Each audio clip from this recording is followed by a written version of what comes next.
Is that too loud? Is it good? Is the music, the background okay? Awesome. Cool. Well, thanks everyone for being here. We're back this week, and I know we're going to get into more of Andor here in a few minutes, but before we do that, like, before we get into the details at all, I have to say that this is the first episode of all of them where I think all of them hit me, but this one was sort of a sort of moment, especially at the end of, and I have the spoiler warning that'll come up in a minute, but especially at the end when we learned what's actually going on Narkina 5. Because I know, Ryan, you and I had talked about, probably many people had talked about the idea of like the other thing that we thought they were building and what was actually happening, like that we theorized might be going on. I don't want to say too much till we get into the show, but then to hear what actually is going on was like, oh, it was sort of surprising and also not totally surprising and heartbreaking at the same moment. I don't know. Yeah, I'm really excited to have guests to talk about this. This is not like just my favorite Star Wars show. This is like one of my top 3 favorite television shows. Like, yeah. I love this show, and I know that there's been a lot of comments about how this show is very political. It's not exactly what a lot of people expected, but it's hitting me in all the right ways. Like, I love this, and I think I made a joke about this yesterday of the last show, Jeff, but I feel like this show that I kept waiting for someone to like take their glasses off and clean them and say, "You've been living in a dream world, Neo." Like, I felt like there was this moment where this is a show that has something to say, and I like shows that stand out and say something and don't be in the middle of the road and don't try to please all parties. I love shows that are like this. But yeah, I'm so excited to have guests that we can talk about this too. I mean, Cassian's one of my favorite characters in all of Star Wars. So when they announced all the shows that were coming out like 2 years ago, I think it was, like, this was the show that I was excited about. And it's been really interesting to see people's responses to it, because a lot of the toxic fanboys that are usually ranting about the new Star Wars show are just not saying anything. And I don't know if that's because they don't have any criticisms or if they're not watching it at all. But this is peak Star Wars. This is, this is everything I was waiting for and more. It's amazing. What's fun is I have the exact opposite experience where, sorry, not with the fanboys, but this show was not on my radar at all, because I am big into the lore and books and all this stuff, and so I've been waiting on Acolyte. I want to dive into the Force, into the dark side and all this stuff. But for me, my favorite part of Star Wars has been the books, and because the books do get deeper, they do say more things, they do have better representation, and this is giving me books. That's what this is giving me right now, and I love it. Right? There's so many really interesting Star Wars books that are completely separate from the Jedi, completely separate from the Force. Alphabet Squadron and all this stuff. And it's hitting on all those. The writing's so good. Yes, it is. I completely agree with you. Ryan and I've talked about this a bunch of times, but it's kind of hard to see on the shelf behind me, but they're all there. My comics are all on the floor back there. But these, I'm with you that I love both sides of it. I love that we get all the Space Wizard stuff. Like, I don't mean to be snarky when I say it that way, but like all the stuff in the High Republic, and like I love this stuff is like the crux of what Star Wars feels like, has always felt like to me. Yep. Oh, you lucky. Oh, look at you. It's on my pre-order list. I just want it so bad. You and so many others that I know that are like, they get the early edition. I'm like, but I love that side of Star Wars so much.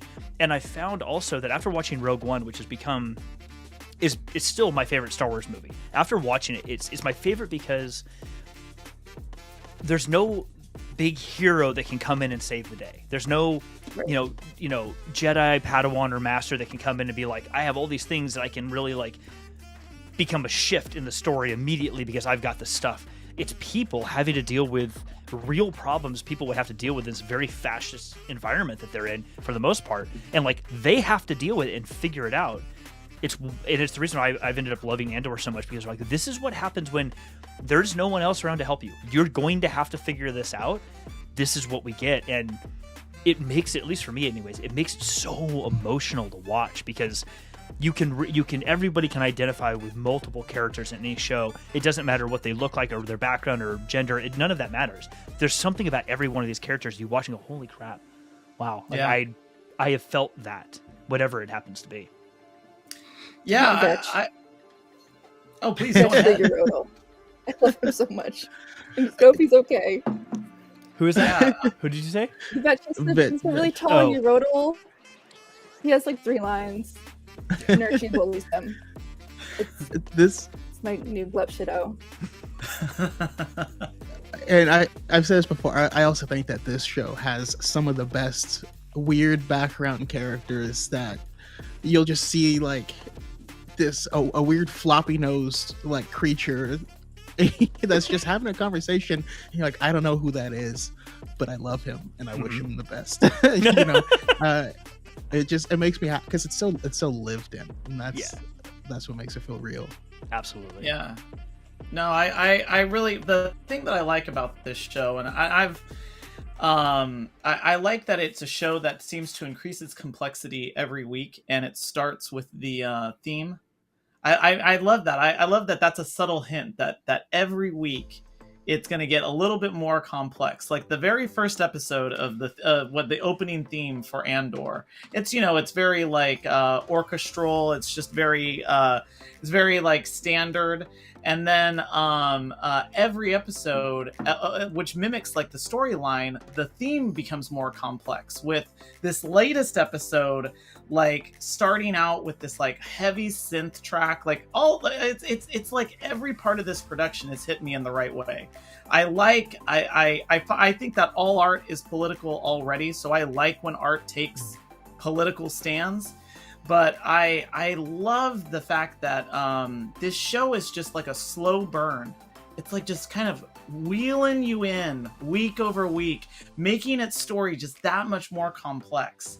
And this week I feel like, I mean, this show seems like they've got a lot to say about people, about work, about fascism that we experience in our, I believe, in our own lives. How we treat the elderly in our community. I mean, I don't know where to start, and I came with notes. It's there's so much. It keeps just slowly ratcheting up the tension every single episode, and it feels like you're pulling a rubber band, and then the next episode you pull it a little bit further, and then a little bit, and you're just like, oh my god, I know it's gonna snap and it's gonna hurt me. And then like next episode it's a little bit further and you're like, it didn't snap, oh my god, it's gonna hurt worse. You're like, the more it goes on, and yeah, that's what the show feels like. It totally Also, does. Why don't we switch? tier, Why don't we like right. get into the show fully, hear the stream fully, and then we can just dive even more into this. You guys good? All right, let's do it. Let's do it.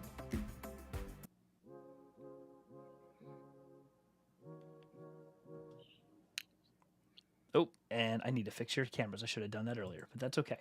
It's okay. We have the technology. Yeah. Oh, why isn't your camera there? Dang it. Ignore me. This always happens. Well, It's just crap in the link. It's all good. You don't need to see me anyways. Where are you? Well, Emily, Brandon, it's so great to have you with us. And to everybody that's watching us live, thank you so much for joining us on the show. Of course, we'll always remind people to subscribe. We always like having you come back. For Team Replay, thank you very much for listening on us too. We always appreciate the replays as well. But so excited to talk about episode 9 for Andor. Yeah, like as we were talking about is in kind of the lead up to starting the show. This is, I totally agree with you about Brandon, about the tension, about how it's just like kind of ratcheting up every little bit. Like every episode, I feel like there's like an elephant sitting on my chest or something. Like I'm just tense. It's hard. It's hard to like. It's so hard to watch some of these scenes, and everything seems to be so dangerous for all these characters. Every character, it just seems like they live in danger. Like the last episode for me, episode 8, Cassian, the whole episode, he looks like he's going to pass out. And like I have PTSD too. Like I think that Cassian is exhibiting extreme signs of PTSD, like from the probably episode 1.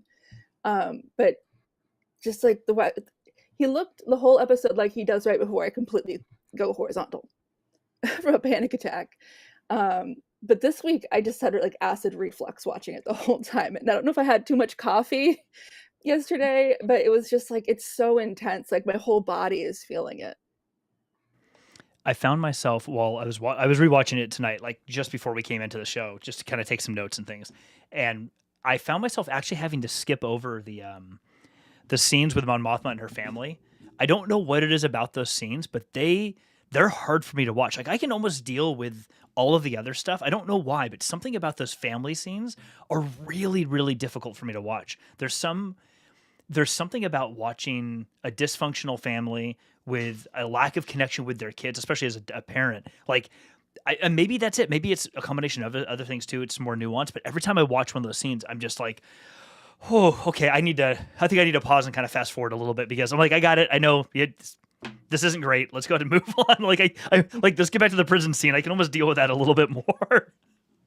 It's funny you said, because when we get to the family scenes of Cyril and his mom, I just laugh hysterically because it's like watching Arrested Development with like how all the money's in the banana terrible stand. she treats it. One of the things that's also been like really blowing my mind with the way that these stories are being crafted is how every single episode is titled. This one was titled "Nobody's Listening," and as you go through each and every person's storyline, it's interesting. There's so many cases. You know, we have Dedra talking to Bix, trying to get her information. Bix is like, even if I tell you, you're still gonna do it, aren't you? And she's like, yeah, because they don't care. She's not actually she's not listening. You know, we have Mon Mothma trying to make this impassioned speech to the Senate, where like in the Clone Wars, Padme would do this triumphantly and win the day, but nobody's listening to her. We get them in the prison, and the reason they're able to move about is no one's listening, no one's paying attention, and every single like Cyril's about to have a heart attack because people aren't listening to him. And it bounces back and forth with every single character. It's just a cool theme. Yeah, I didn't notice that about the titles too. I think what like 2 episodes ago was called Announcement. Like I think episode 7 was called Announcement, and then 2 episodes later, this is No One's Listening.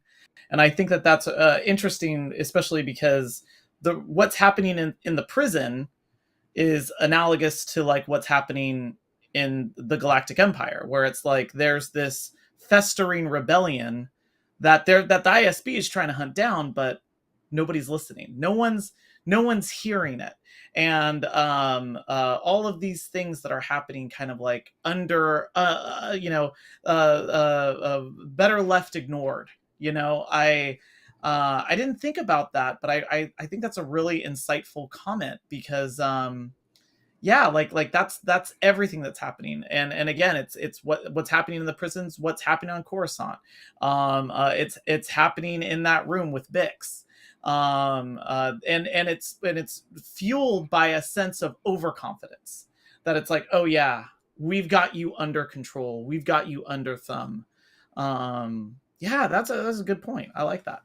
And just real quick before we move on, I'm not going to change scenes because I realized I didn't have the videos fixed for the other one, so I'm not going to disrupt this. But I will throw there's going to be spoilers. If you haven't already picked up on that, everyone watching now or Team Replay, there will be a lot of spoilers. So if you haven't watched Andor episode 9 yet, you should probably just apologies, but you should probably go watch the show first before you come back. Just saying. I'm a terrible host. Sorry. I was going to point out that No One's Listening bounces right back off of one of the last lines that Cassian has in Rogue One, where I think Jyn asks him, do you think anyone's listening? Right after they send the signal up from Scarif. I like that a And I lot. think I can't remember if it's Cassian or Jin that says that. Yeah, I think they're listening. But Yeah. it's Wow. That's like the climb. That's like Mhm. when they're trying to rise and the climb. yeah. I love you know, this is what I mean. Like I think the show and everything is just beautifully produced, but I feel like in the best way, like it's got that onion quality where it's like you just keep peeling back these layers, and it's so dense. But if there's one thing that I gotta say is congratulations on that casting, because talk about like finding people from like small roles, whether it's Mon Mothma originally cast for deleted scenes now in episode 3, or you know, bit players in Rogue One, or of course Diego Luna, who are now like carrying this series. And also so great to see Andy Serkis in this show. Like, oh my Mhm. gosh, like every scene that he's in, it's just like I you know, it's what a great actor can do with like a very specific role. Like this is a character role, and like he's just like bringing it to so much life. They another thing they've done so well is with these characters. You mentioned Andy Serkis. I hated him last episode. I hated him. Like, Mhm. this is a man who's a prisoner, and he's acting like a warden to other prisoners. You know, like this is the lowest of the low. And then this episode, he turns it around, and you Yeah. understand why. Right? He had full faith in the system that was never going to reward him for playing its game. But then on the other side, you have Dedra, who like you were rooting for when she's in this boardroom full of these men who were like accusing her of just trying to climb politically and trying to put her in her place, and she just dog walks him, and you're like, yeah, get him. And then she comes and tortures Bix, and you're like, no, fascism. It's so true. I felt a lot of in Dedra's performance in the torture scene. I felt a lot of Thrawn in that. Not necessarily in some of the other scenes with her, like yes, but a lot of sort of methodical, not going to be disrupted emotionally by the thing that is happening in front of her. Like this thing she's prepping this Bix for, that she knows what's going to happen to her. She knows Bix is not going to talk. She knows exactly what they're going to do to her before she hands it over to the completely, like, I don't even want to say psychotic doctor, but this doctor who is clear. What did I write down? Like this person who she knows, this person sees the world as completely procedural. Like the person's not talking. This doctor's not talking to another human. This person's almost like the person who works in a morgue and prepares the bodies, who just kind of talks to himself because there's no one else to talk to. Like that's what I got from that doctor. And Didger knows it. Like she knows, I'm going to hand you this person who just doesn't feel anything for you at all. And there was a very sort of methodical approach that Didger brought to that, especially in how she used, I mentioned it earlier, but the way she controls her facial expressions, the most subtle expressions, change almost entirely how you feel about her in like a moment. Like she's talking to Bix, and then with a raise of an eyebrow, she goes from like super intense to, oh, she's just going back into methodical mode again. And it's like, you are one of the scariest people I've ever seen. Like I would be so freaked out if I was Bix in just those moments, because she, especially Brandon, to your point, when she said, like, are you gonna believe me anyway? No. Or but she doesn't just say no. She gets this slow, toothy grin, and then no, and it's like, oh my god, I'm like, oh my god. It had Han Solo vibes when he's like, they didn't even ask me any questions. Oh, the cut that happens at that is when the door closes and it goes to someone walking away. That is the exact same cut of Princess Leia's torture scene too. Mm-hmm. Like there were subtle things where they did that. It's like they were all of these callbacks, whether it's Han Solo or Princess Leia on the Death Star. Like but yeah, like I totally agree with you on how weird that was. It reminded me of the movie Brazil, which is Jonathan Pryce, and at the end he is experiencing exactly that, or like 1984, There's all like I feel like this is starting to become a collection of all these like mid to late 70s, early 80s political dystopian thrillers, where it's like how people are just trying to survive, not thrive, like just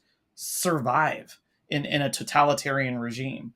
But yeah, like that was a scary scene, and just the matter of fact way of like, oh yeah, I'm going to describe like what the torture is of this.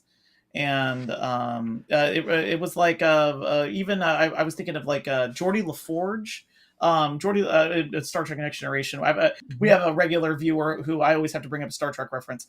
Geordie LaForge experiences I love something like TNG, this. so it's Oh, all good. well then, hey, then I'm sure you caught my other favorite Star Trek reference is "Make It So." Was also uttered in this line in this episode. But yeah, like that scene was terrifying, and just like how buttoned up everybody was about it. It was yeah, it's just scary. And just real quick, the guy doing the torture, he has a smile on his face for most of it. Like he looks like it's like restrained jubilation, to a quote from Seinfeld. But he seems proud of this thing that they can do with the sounds of the screams of dying alien species children. And Children. this and they remixed it to make it more potent. So somebody was in like a DJ booth, like, you know, making remixes, which is also insane. Probably this guy, and that's probably why he's smiling. But the fact that we don't hear it was like the scariest part. They play with music in this show really well. They also play the silences just as loudly. Mm-hmm. Yeah. Yeah, the thing about Dedra and Gorsk is like there are Imperials who like they don't really know what the Empire stands for or what fascism is or what they're really doing. They're just there to do a job. The Dedra and Gorsk know exactly what they're doing and what they stand for, and they believe in fascism. They believe in evil, and that's part of what makes them so scary. Is they're not just doing a job; they're doing this job on purpose. Yeah, that scene was the scariest, probably the most scared and the most like intense feelings I had, I think, through all of this series so far. To both of your points, I think the one additional, I don't think I can add much more than what you already said, but the one additional thing I wanted to call out that really hit home for me was when the doctor pulled the headset out that he's going to put on her. And he pulls the headset out. I'm like, oh, it's going to be a VR headset. Oh my God, this is even worse. Blah, blah, blah. I'm thinking sort of like Daniel Suarez's books, Demon and Freedom, where they put the helmet on and they do this, functional MRI thing. Then no, when he just puts it on the back of their head, I'm like, oh my gosh, we're going to see her react. And then the camera pans directly onto her face and we are staring right down her eyes while she's experiencing it. But she basically blank stares. She can't see us anymore, but we can see what her oh my God, that, to your point, Emily, like now knowing what she's experiencing, the second time I watched it tonight, I actually forgot that at the end of it, she screams as the segue to the next scene. I forgot that she screams. So to hear it again, I actually turned the volume down because my son was in bed and I'm like, oh my God, like it kind of washed over me again, how the reinforcement that from the doctor of like, well, this won't take, don't worry about it. This isn't going to take very long. I mean, it's going to feel like a long time to you, but it's not going to take very long. Again, so like sterile and procedural. Like this is just a thing I do. And to your point, Brandon, like he is so excited about he doesn't even see her as a person. He is like, you're an experiment, and thanks for giving me the chance to experiment. And like, you're the the part of the case study that I need to run. I really appreciate you being here and letting me do my case study because this is for my doctoral thesis. And like, no big deal. It doesn't even see her as a human. She's just a way to experiment this thing, test out this thing that they think is going to work for these purposes, but doesn't see this torture. It's just sees it as this is the job I got to do every day. And I'm really good at it. And I thoroughly enjoy it, which to your point, Emily, makes it even creepier how into what the Empire or really the Emperor stands for. Some of these people, especially the ISB is, and that's frightening. That is disturbing. Like Big says, the worst is of the worst. Yeah. Just real quick. And I feel like I'm talking a lot, but, real quick, the actor Denise Gao, who plays Dedra, had a quote that I really liked from one of these conventions recently in Europe, and she said, I was read it real quick. It's important to her that the no factions are outlined. Dedra feels like the heroine of her story, and that's why she's frightening. It is fascist. She believes in something, but it is fascism. At first, you have Mhm. to cheer for her. You feel you are cheering for her, but then you realize no matter how strong a woman is in a world of men, you realize that she is only a fascist in a world of fascists. Uh, and I love how they multifaceted the character is, because, like you said, we are watching this woman in this world of men having to Mhm. battle to be the top fascist, but then we get Cyril accosting her, and in that scene, she's still a woman being accosted by this deranged man, and it plays with this weird power balance back and forth that is very interesting. I don't have the tools to fully unpack it, but I love to explore it. I mean, I've have been stalked before, and I've only encountered one stalker in person, and it wasn't quite like this. Like, it wasn't someone waiting outside my job. And for me, like, this moment was so uncomfortable. Like, I like started dissociating, I think, the first time I watched through it, just because it doesn't really matter who the guy is when this happens to you. Like, obviously she's an ISB agent, and this is just some little guy. Like, he's not like, a big muscly dude. Like, he's not pointing a weapon at her. But she knows now that he's been watching her, and he's obsessed with her. And I don't even know what he wants. Like, does he want a job? Does he want a girlfriend? He uses the word beauty when he's saying, like, what he felt when they had their conversation, which Dedra points out was an interrogation, not a conversation. And he said that he thought there could be beauty in the Empire again. And it's like, is he talking about her as a woman, or her work as, a fascist in the ISB? And then he grabs her, and like, I feel like any person can relate to that, like having someone grab you when you're, against your will, and you're trying to like de-escalate a situation and leave. But especially, like, I've had a man put his hands on me like that before, and it was scary, even though it was an 80-year-old dude. Like, it's just, you feel you lose your power in that moment. And so even though she's literally the cops, uh, that she in that moment she's afraid, because she doesn't know what this guy is capable of, because he's nuts. Yeah, he gave me, now that you say it that way, very serial killer kind of vibes. Mm-hmm. Thinking about it that way, but also both of you just mentioned that the idea that um, when she tells him that wasn't a conversation, it was an investigation. Thinking back on how she says it to him, I'm realizing now, Emily, after you just described those things, that it very much felt like it didn't feel like what you would expect. Was, I'm reminding you that that's not what that was. It feels like a defense mechanism, that I'm telling you, like, I'm not reminding you because I'm trying to be intimidating. I'm almost trying to remind you as in, like, we are not friends. This is not going to be a Mm-hmm. friendship. There's not going to be something here. I'm reminding you that whatever you have spinning up here that isn't spinning, it's a little spinning off kilter there. That, like, whatever you think that is not what that was. I'm going to tell you that that's not what Right. that was, which is very, I don't want to just associate this broad term of psycho to it, because I think that's just a little too overgeneralized and used. But there is definitely a mental instability or mental health issue going on. I mean, we've been seeing that since Cyril's whole thing collapsed. Well, even before it collapsed, like when he Yeah. was going off and like so intense about this thing, we are like, okay, this dude's gonna have he's got some issues going on. But there's clearly some mental health problems that he is dealing with, or I should say, rather, not dealing with. And he's, as a Right. result, he's expressing it in ways that is not helpful to himself or to other people, which is probably going to cause even more unintended consequences that Daedra and others at the ISB and other people are not expecting to happen, because they're trying to almost like not dismiss, but sort of like, yeah, okay, you just need to go away. But he's not. And they keep bringing him back in these ways, especially with his mom. And I have to switch, like, his mom and Uncle Harlow will be so proud. I am really curious what Ryan and I talked about this last week. I'm weirded out a lot by this Uncle Harlow thing. I really Yeah. this like It's weird. It's It's super a- weird. It's a corpse in their closet.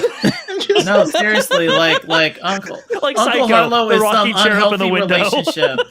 like Uncle Harlow is some unhealthy relationship. Anytime a full-grown adult person, older adult person, is constantly referring to someone as an Uncle so and so, it's like, who is this benefactor? What do you owe this person? Yeah, you're not gonna like walk out of the room and it's change clothes and come back and say, "Hi, I'm Uncle Harlow." It's like 100% weird. 100%. Yeah, but I think that that whole setup is one that I keep thinking about, how this show plays with a lot of extremes. It's like a stage play of like fanatics. It's like all these people are crazy fanatics, and it's like they all keep crashing into each other. And whether it's like politics, people, or it's personal, or it's professional, it's like all of these people are fanatics. There's another thing that is done so smoothly, where it's like the things that you'll compromise to get to your goal. Like, what are you willing to compromise? What are you willing to give up? And it's like, what all these characters are willing to give up to get something they want. And Mon Mothma has to like talk about possibly dealing with a gangster so that way she can get the loan. So that it's like what muck will you put your hands in? And then right after that scene, we go into a scene in the ISB where Deirdre very, very casually talks about killing someone and staging their body so that way it looks like an accident. And these are all around that scene with Cyril. It's crazy. It's like waves of fanaticism, all of them hitting each other, all of them thinking they're right. And I don't think there's anything more dangerous than a fanatic that thinks that they're right. There's so much danger there because what they're willing to do and sacrifice to do. So yeah, it's crazy. Go ahead. I was just gonna say, Cyril does come off to me as this story's explanation on how easily and quickly certain people can be radicalized, and the type of people that are targeted for such things. He was just this, he's the textbook, he's just the single guy who's living at home. His mom doesn't respect him. He's like, "Mom, you got into my special box again. I know it." What? And I have like, ways of knowing. Like, oh, dude, that's weird. No. But his mom doesn't actually care about him. She cares about the bragging rights that he could possibly bring to her. And the only time she stops harping is when he's like, "Well, I got a promotion," and she's like, "Well, that's what I wanted to hear." And Dedra was the only person that noticed him. So at his day job at Space Accountants, where every day there's no, the only expression he has is a super weird tie that looks like a seatbelt coming out of his chest. Dedra was the only person that noticed him, and he took it and ran. He ran way too far with it. But I do look forward to seeing where his story ends up. Like, I did think that he was going to end up rebelling, like seeing what the Empire really was and turn coat. But after this episode, I'm like, oh no, he's dangerous, like as a human being. Mm-hmm. He's the guy that you smile at the grocery store, and now he thinks that you're obsessed with him. Yeah. So I have a 20-pound cat trying to shake me out of my seat right now. But incidentally named Chopper. So it's, Oh, that's awesome. payoff. By the way, my theory is that in his box, he has a Lisa Frank Trapper Keeper that has Dedra's name written all over it. I was expecting that box to come back into play, and I kind of thought there would be little little things like that. I thought that was the strangest line. You got into my secret box. I thought that I again, like, kudos to whoever is writing this show, because it's like it is like top tier, and the acting on all those scenes. That's what I mean. It's just like that scene was crazy. And the camera keeps getting closer and closer to their faces, and you just feel like, I don't know, and I know this is a thing that they're going for, but everybody just feels like they're in some sort of prison. Whether it's Cyril, whether it's Bix, obviously Bix, obviously Andor, Cassian Andor. It's everybody's trapped in either a situation or something of their own making. Even Deirdre, to some extent, it's like they're all in a system that's holding them down. It's interesting that you say that, right? Because as you were talking about that, I'm thinking back to this last episode, and it feels like at least in this last episode, the only person I can think of that was walking around outside of their own volition was Deirdre. Nobody else was. Like, yes, Cassian walks around, but he's inside a prison.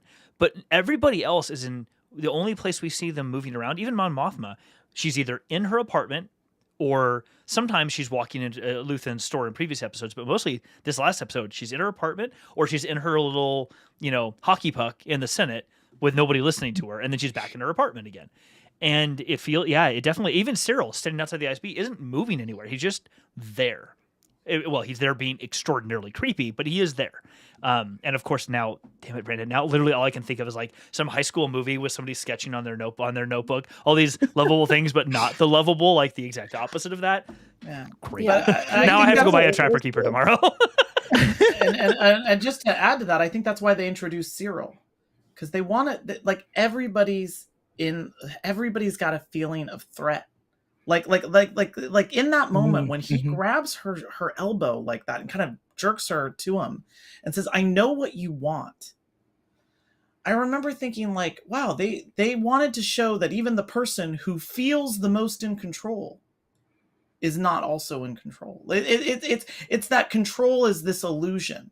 And even for the prisoners, it's an illusion. All of these things are an illusion, and the feeling that you can control others, that's also an illusion. And I think that's kind of playing to the rebellion, that all of this control is like a mask that sits over all this stuff, and that really it only lasts as long as people believe it. It's like a magic act. That control, that fascism, that all these things are only as powerful as we believe in them to be. Are they always listening to us? No, they are not. They're not always listening. But see, it's maybe they could be. You'll get out after your 40 more shifts. You'll be getting out. No, it's all this illusion that the Emperor's it's like a clothes. prison of the mind. Yes. Yeah, it's a prison of the mind. It's the Emperor's clothes. Exactly that. It's a thing that we believe in to self-police. Can we talk about Perrin? Because that dude is a prison unto himself. Like, if I had to be in a room with him, sucks. if I had to be in a room with him for more than like 5 minutes, one of us would die. Like, it's just not. I don't think there's enough alcohol to hang out with that dude for very long. There just isn't. And I don't drink. I have kidney disease. I can't get alcohol. Oh. Emily, you and I were messaging, DM me before the show, kind of talking about some of this stuff, and like you brought up Perrin, and I'm like, oh god, every time I hear this guy's name, I see him on screen, I just want to like throw up in my mouth a little bit. But in that scene where like the family's having some meal, breakfast, or I don't know what it is, and Vel is at the table with them, I think you were totally right on that. I was thinking that Perrin was frustrated with Mon. I mean, one, because they got married at 16, like that's a freaking long time to be married, and you were kids, like, and it's 40. gross for a whole other set of reasons, but whatever. We'll put that aside. That's a different show probably. But in that scene, I keep thinking that Perrin is like this person who is just irritated that Mon is like, dude, stop messing up the good thing we got here. Like, we got all this stuff, we get to party with all these people. Stop making waves. And that he's like influencing the daughter, and the daughter just doesn't like her mom, whatever. But you had said something about, and kind of brought up the idea that he's actually manipulating both Mon and the daughter, like in a very intentional set of ways. And I hadn't thought about it like that. Yeah, I think, you know, he's playing the daughter off of Mon. Like, he is jealous of her status, and the daughter is rightfully jealous of the amount of time that Mon gives to the Senate. And that's something that happens when you have a parent who has that kind of job. But a supportive partner would, you know, try and figure out how to make more family time, would explain to the daughter, you know, this isn't your mother's fault. She loves you. Here's, you know, ways that maybe we can work something out. But he is deliberately playing her off of Mon. And in the scene where Vel comes and gives her that really fancy dress, and Mon is like, oh, your father will never let you wear that. The daughter, Lita, says, oh, he lets me do whatever I want. And from Mon's face, she knows that's true. And the parent who lets you do whatever you want is the parent making the other parent miserable. Right. Because they get to be the fun parent. And in that moment, what I love that you called that one out, because the first thing that came to mind for me is, if that was me walking into my son, and my son being, Daddy, look at my son's 7. Like, Dad, look what Mom just got me. And Mom's standing right there or close by. My first thought, like, oh, that's really rad. I'm so, like, that's super cool. But that's not the go-to for Mon. The go-to for Mon is some snarky snip at her husband. And the daughter, like, the daughter, even in that moment, when she gets the dress from Belle, she spins around, she's so happy. You can see her, like, genuinely happy for a moment. She engages with her mom. She goes, look what Vel got me. And she's actually genuinely happy. And that's a moment that Mon could have very easily just said, oh, it's going to look gorgeous on you. You should go try it on. But she doesn't take the opportunity. She just snide remark at the husband, and the daughter instantly falls back into, well, screw you. I'm going to go do something else now. It's like, wow. Like, it's almost like you're not even trying. Yeah, I mean, I can see that. But also then a dinner parent does homophobia. So, like, I just really... Oh, yeah. just like, yeah. How do you win with this husband? I mean, I fully imagine that he is homophobic, but that moment played to me like he literally is so numb that he has no idea doesn't care about anything, including her family. But I laughed so hard. Did you find a husband? Like, I wasn't looking. And then, like, knowing smile of like, it's not a journey I'm on, dude. Sorry. I gotta say, few things I think would feel better than my fist on like just this portion of Perrin's head. Like, I that would make me so happy. Yeah, just right there. Just something. No, I think too. It's like, you know, he also represents the part of Cassian who thought, hey, like, I've got it made in the shade. Like, I can go and, like, spend time in Space Miami and be, you know, take it easy. Like, I've got money and no one's gonna touch me. And it's like, that's what you think until they're at your door. You know, that's what you think until you're arrested, and that's what you think until you're disappeared. And I think that's a part of that character. But I also think, again, like, speaking to systems, I don't think it was an accident that they talk about how, oh yeah, they follow like systems, like traditional systems, like how they got married at 16. That those can be systems of oppression and prisons. That I feel like this whole show is constantly taking. And this is, by the way, like, to me, like, great science fiction is a stand-in for things that we all encounter in our everydays. And I think this is taking broad hits at systems, at belief systems, at traditional views, even the work, even how people dedicate their lives to work so they can retire. And I mean, I think that's why I like this show so much, is that whether it is talking about, you know, having a character like Perrin where it's like, man, you hate this guy, but it's like he stands for something that the show's trying to say, maybe we shouldn't accept these things. Maybe, you know, if you don't like this character, that character stands for something else. And maybe that's something you should look in your own life and say, I you know what, we shouldn't tolerate this. Mm-hmm. Well, like if you're That's comparing interesting. Perrin to Cassian, Cassian goes to Space I think it's Space Tampa. Like I maintain that it's Space Oh. Tampa, but he goes to Space Tampa and he's got money and he's got, you know, his whole life figured out, or at least for the next few months. And he gets arrested for walking on the beach near Yeah. something that happens. That will never happen to Perrin Firtha because he's rich and he's white and he's from a good family and he has government connections. Like Perrin is the embodiment of privilege in this show. He's so privileged that he gets to be stupid. He doesn't even have to understand how the Yes. government works. I Thank agree you. with He that. doesn't I agree have with to that. care. Mhm. I have literally had guns pulled on me because I matched a description in an area, and it ain't fun, you know. And it's uh, whew, even up where you guys are, up in Sacramento, there was a lot of things, a lot of wild stuff happened, Oh man. especially around Citrus Heights area. Mm-hmm. Oh yeah. No bueno. Yeah. But he that's what it is. He doesn't have to care because none of that stuff that's happening anywhere else, none of the Gorman stuff, none of the policies that these politicians that he's friends with implement. He doesn't care about those people's politics. He thinks they're fun people to hang around with. Yeah. He doesn't have to care about any of this stuff. And I think that's part of the biggest issues with their relationship is he's like, why do you? We don't have to care No. about this stuff.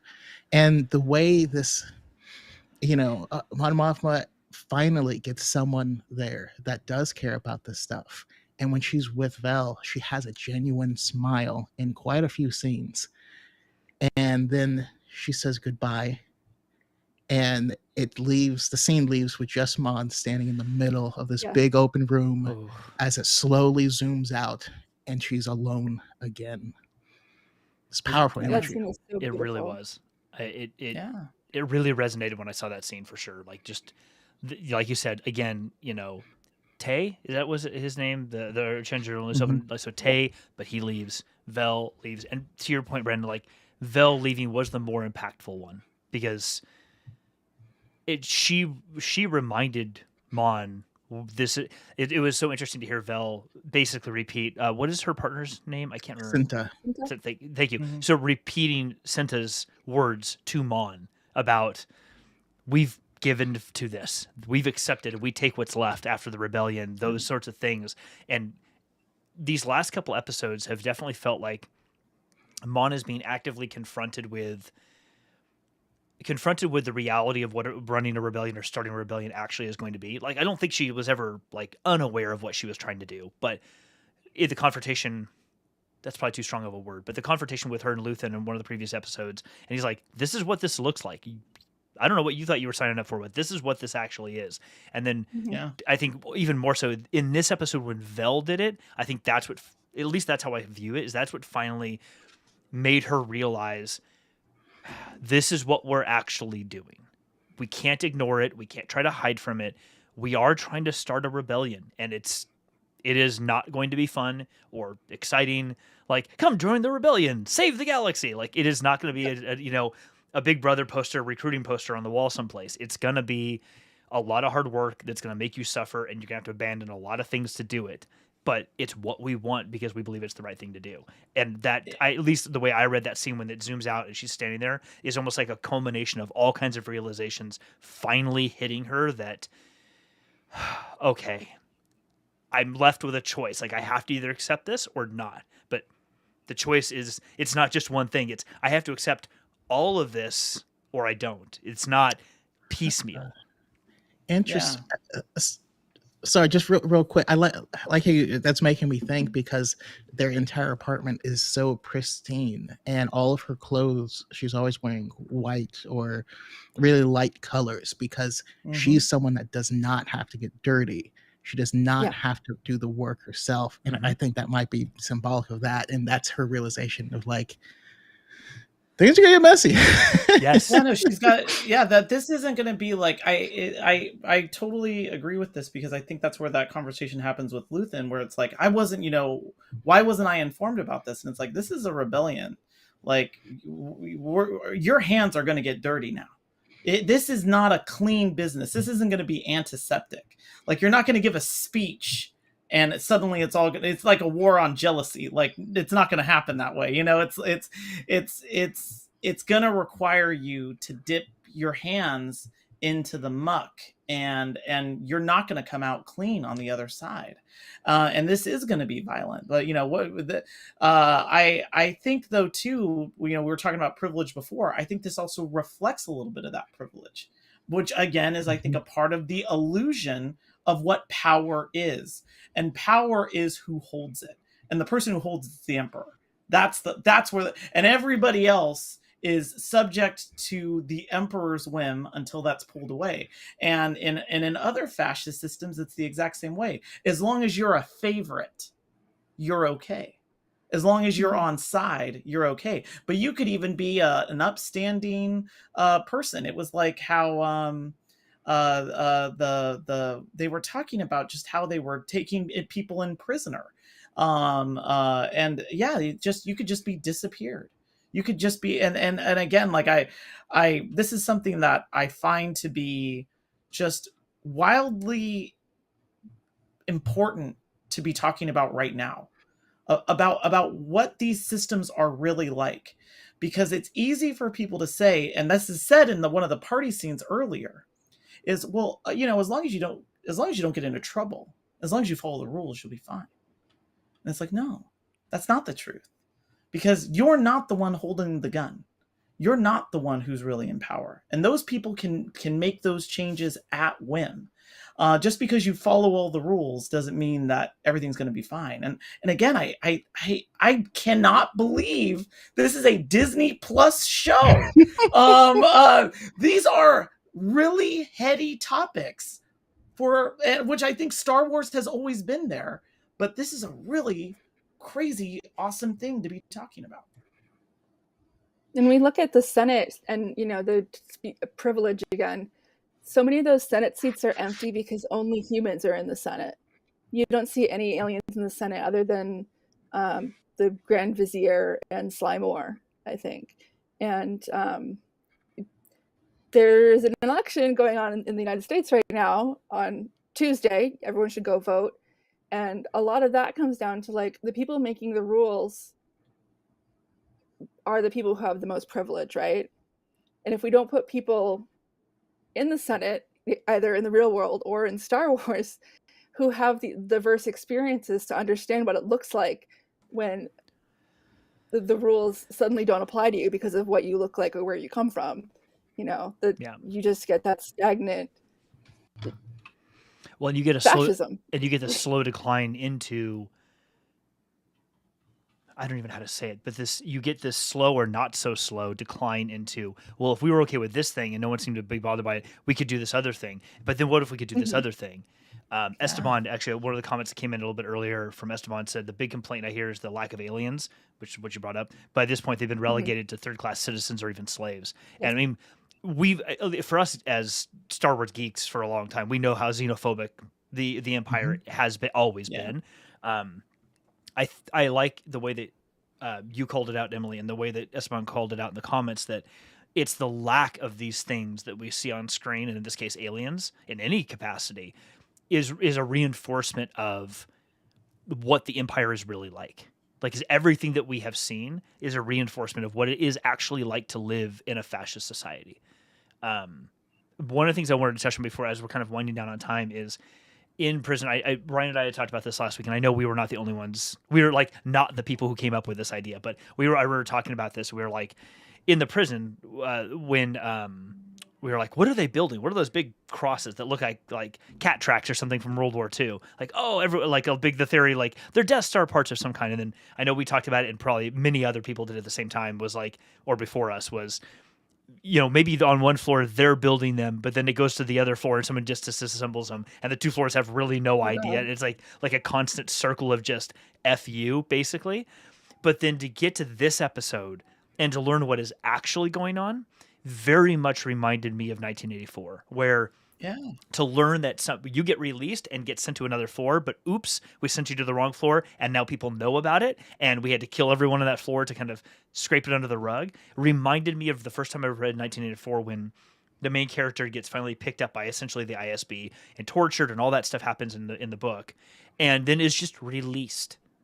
Like, go back, because basically the knowledge at that point is, at least the Empire's thinking is, now you know that there's nothing you can do. Like, you are here, and there's literally no place to go, and there's nothing you can do. I don't even need to worry about you, because, and that's what happens in 1984. Like, he goes back, and he's at the same coffee shop he was at earlier in the book, but he's a very different person than he was before, and just kind of isn't even going to try anymore, because just has been made to realize there is literally nothing that you can do. Obviously, in this show, it's going to be a different outcome, but that's what it feels like we're being led to believe. Like, the Empire, he says it, they don't care about these people. They don't care about them as humans, because they know that it doesn't make any difference. You're not going to get out of this place. So we just don't care about you. Reminded me a lot of the 13th Amendment, but that's a whole different topic. No, I think this. Oh, please, Emily. Sorry, go ahead. No, I was just saying I also thought of the 13th Amendment when we were looking at prisons like this. And I actually had someone in my comments on TikTok today talking about how this isn't really a prison, it's a slave labor camp. And I'm like, what do you think prisons are in the U.S.? Yeah, we've got that going on there here. Was the fact that they talked about death being freedom. It was like this is and again, like, I think that this has a lot to say about prisons. This has a lot to say about the 40-hour work week. I don't think it was an accident that they're talking about 40 shifts. I don't think the number 40, in a lot of ways, that's, again, this is a well-written show, so you got to think everything's there for a reason. Like, again, you're making choices, and I love shows that make choices. Andy Serkis has this speech that he says to Cassian. He says, hey, you want to get out of here, you got to turn that part of your mind off. And I thought about how many people have to do that every day going to work. Oh, you want to get out of here? You want to have a nicer life later? You just got to turn that part of your brain off. And I just kept, like, that is the line that stuck with me of what is trying to be said there, that you just need to turn your brain off and just knuckle under and move on. And Cassian's trying to tell him, no, don't you realize we're just expendable to them. We're cheaper than droids and easier to replace. That this again, I think this is talking a lot about prisons. I think this is talking about a lot of things. I think it's talking about how the intertwining nature. And again, like, I'm not trying to get uber political on this show, Jeff. I know I've done it in the past, but it's like the intertwining nature of capitalism and fascism and corporatism together, that these things, how we trade our lives away for building a widget, and then death is our release. That's what I mean. Disney Plus. I would have not expected this from you. It does feel pretty odd coming from a corporation like Disney, and right. I feel like we could also replace the prison with Marvel's animation studios. But you know, that's another thing. That is a different episode. Real quick, I did want to talk about what was his name, Ulick, the older gentleman, and I loved the way, you know, first of all, this also just makes me love Andor more. You know, Cassian as a character, because of how much he's hyper observant. He's very smart. He picks up things very quickly, and he saw, okay, he's lagging behind. Let's switch so I can help and I can make up for the difference there. And it wasn't a burden, and it wasn't anything negative. It was just something you do because that's part of being in a community. But we had a close family friend who did have a major stroke, and he still lived another 8 years. You know, I mean, there was tough things, right? He had a tough time communicating. But he still got to have 8 more years of life, and it hit me because he Ulick had a stroke. He's 40 shifts left. 40. If you gave him medical attention, what would happen is he would go free. Yes, he would need medical care, and I'm sure there would be difficulties with that. But they're like, we'll euthanize him instead. They don't even get doctors there. It was just, it was so disheartening. And of course, we all knew he was not going to make it as soon as he's like, I'm 3 days away from retirement. That guy doesn't make it, but it hurt nonetheless. Mm-hmm. One thing I noticed is they made a point of showing that he was having memory loss, and maybe like some early on like signs of dementia or Alzheimer's. And in the past, I think the last episode, we see Marva having some issues with getting older and possibly dementia. And I wonder if Cassian saw that in Olaf. It made him think of his mom. And perhaps he'd seen those kinds of symptoms in his mom before, and that's why he was so protective of Olaf. I could see that. I definitely could see that. Brandon, what you were just talking about too is you made a comment about like, I just got the 3 days left till retirement. It reminded me of a bit of Robert Duvall's character in Falling Down, where he's like, it's like his last day on the job. He's got this is just the last day till he retires. And then it culminates with like a conflict with Michael Douglas's character in that. And like, of course, the moment you said like, you're retiring and you told us at the beginning of the movie, it's like, crap. Okay. We know what's gonna happen now. Like when is you said it earlier, the rubber band, like when is it going to happen? Because it's clearly going to occur. Don't buy any green bananas. Yeah. Right? Oh my gosh. Yeah. Well, listen, it's been awesome having you both on the show. We're a little over time right now, and I don't want to keep either of you too late. Emily, especially because you're up super late right now. And thank you. Really appreciate having you both on the show. Emily, start with you. You want to plug anything you want to plug before we close out tonight? Yeah, I'm on TikTok at You're Weird on Emily. I'm on Twitter at EK_Anderson. And I have an Etsy shop where I make Lego jewelry. I make beanies and some fun like Star Wars apparel. And that's Your Weird Aunt Shop on Etsy. Super excited about that. Like I mentioned earlier in the show, my beanie's showing up in a couple days or whenever it gets delivered. So I'm super excited. I need more beanies in my life for this winter. Awesome. And Brandon, do you want to? How about you? What do you want to? Where can people find you on the interwebs and the things that you like to do? Yeah, so I am Darth Chaco on TikTok. I'm Darth Chaco on YouTube. You can check out the High Ground podcast. That's Wednesdays at 5 p.m. Pacific time here on YouTube, and then uploaded later wherever pods are cast. But I'm a solo operation, and I'm terrible at uploading things. But I do upload every week. There's a few backed episodes that I need to get up there. I'm also on Twitter at Darth Chaco 7. And Instagram deactivated my account for some reason. So stay tuned for that. That's why I couldn't find you earlier. I was looking for your account, so I was like, oh, I want to make sure I could like repost something. And then when I looked, I'm like, oh, you're not there. What? Like, anyway, thank you for being here. Appreciate it. Everyone go check out their sites, check out their content. They're both awesome. Friends on TikTok, make amazing stuff. Ryan, it's been awesome. Glad you all could be here. Lots of amazing comments too, by the way. I know I didn't post a lot of the comments on the screen like I typically do in the show, but we were just going and I didn't really want to interrupt. But thank you everyone who's watching live. Amy, Esteban, who else was here? Joanna's been here. Thank you for being here, Joanna. Joanna's a friend of ours from work, or former friend from work. She's a friend from work. A friend from work. My buddy Tallboy jumped in, which is really cool. So it's been really great to have everybody here in the conversation and contributing. That's what makes this all fun. So thank you both for being here. And with that, I think we're going to call it a night. They've been great. Awesome. Thanks everybody. Have a good night. Hey, bye everyone. Bye.